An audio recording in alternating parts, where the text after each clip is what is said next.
morning. My name is Sarva, and today we're going to be talking about some English idioms. Assalamu alaikum. Mening ismim Sarvar va bugungi videoda idiomalar haqida gaplashamiz.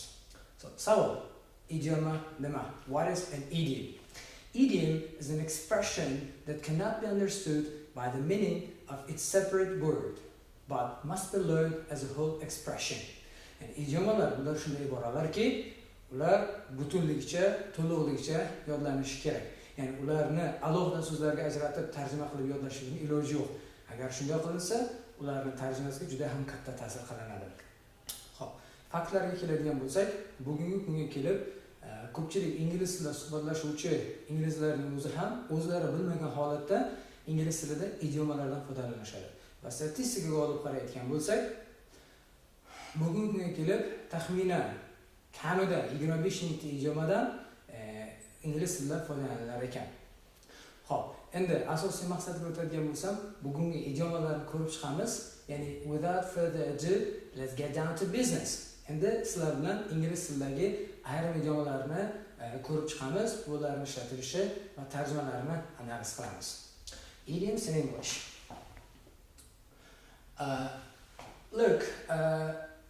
Now we will be talking about the following idioms which you can see on the screen. So the list of idioms, that means the first one, bright and early, and fat chance, give it a shot, not have a clue, not slip a wink, and work like a dog.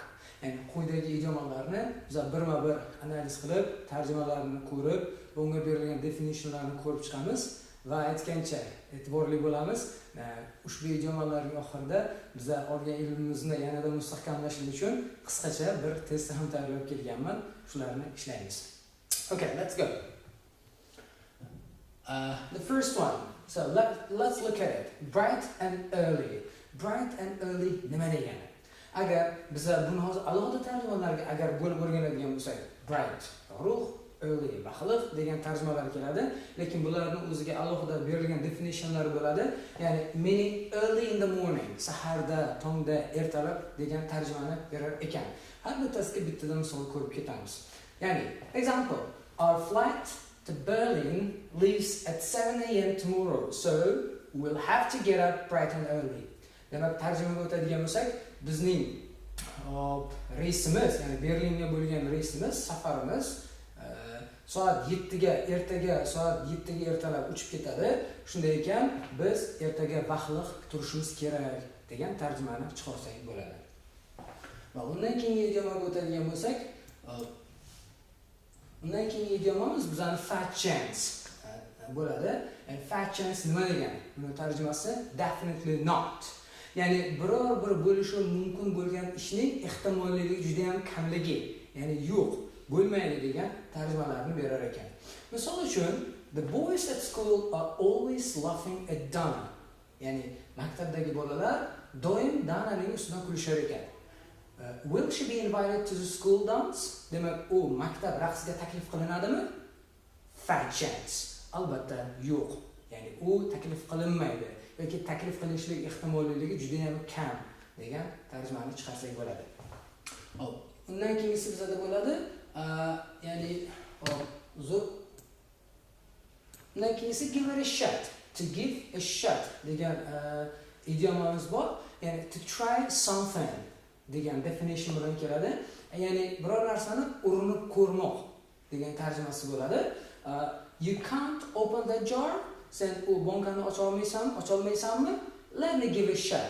Berchi, men bir urinib ko'ray degan tarjimalari bilan ham kelar ekan. Ya'ni give a shot degani kimnidir otmoq degan tarjimalardan emas, shu bilan adashtirib yubormaymiz.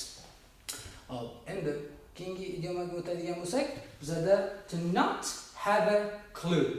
To not have a clue. Ya'ni meaning to know nothing about. Ya'ni biror narsa haqida hech narsaga ega bo'lmaslik, hech qanday ma'lumotga ega bo'lmaslik yoki bir telefon misolini keltiradigan bo'lsak, telefonni ishlata olmaslik yoki uni qanday ishlatishlik to'g'risida ma'lumotga ega bo'lmaslik yoki biror bir taom pishirishlikda uni qanday tayyorlashlik haqida hech qanday ma'lumotga ega bo'lmaslik, bilmaslik degan tarjimalar bilan keladi. Misolga keladigan bo'lsak, Bob talks about working at McDonald's. Ya'ni Bob McDonald'sda ishlashlik haqida gapiradi.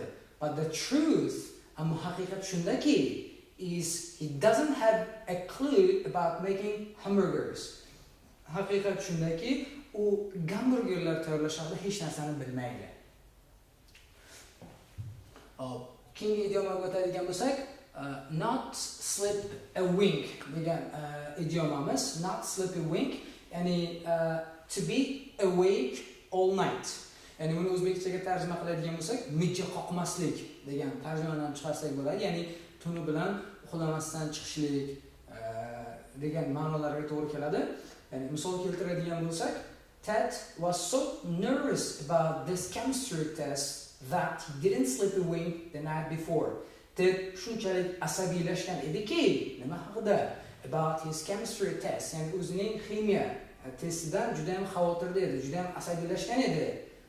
Shuning uchun ham u bir kecha oldin umuman mijja qoqmadi degan tarjimalarni chiqarar ekan. Sleep a wink, mijja qoqmadi the night before.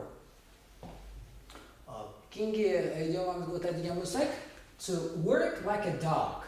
To work like a dog bizada ya'ni work very hard, juda ham qattiq va jiddiy ishlamoq degan tarjimani beradi.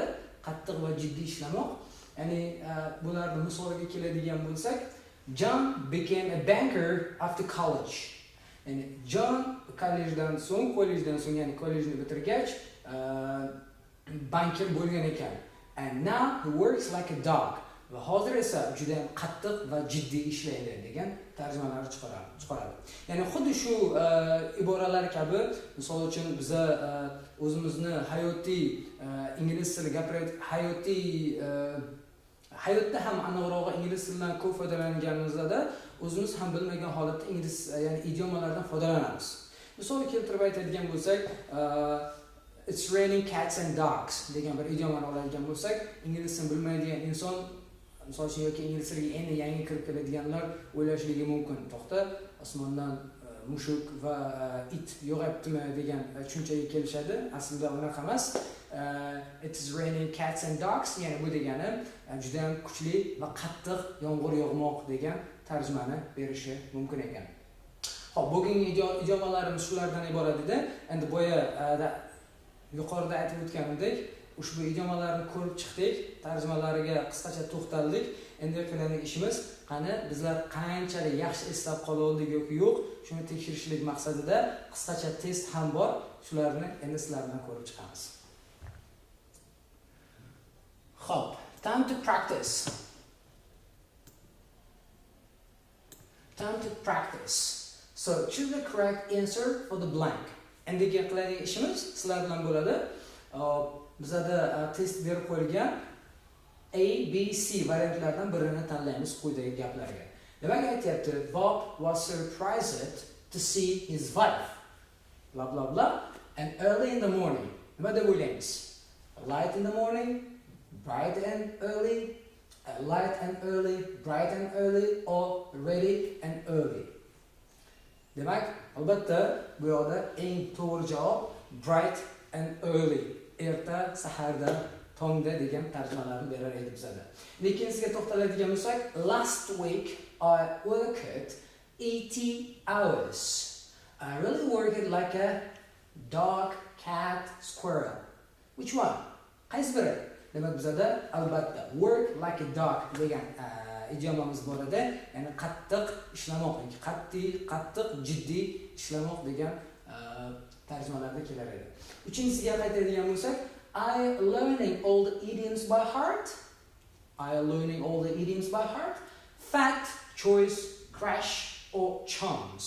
Ya'ni bizada qaysi javob?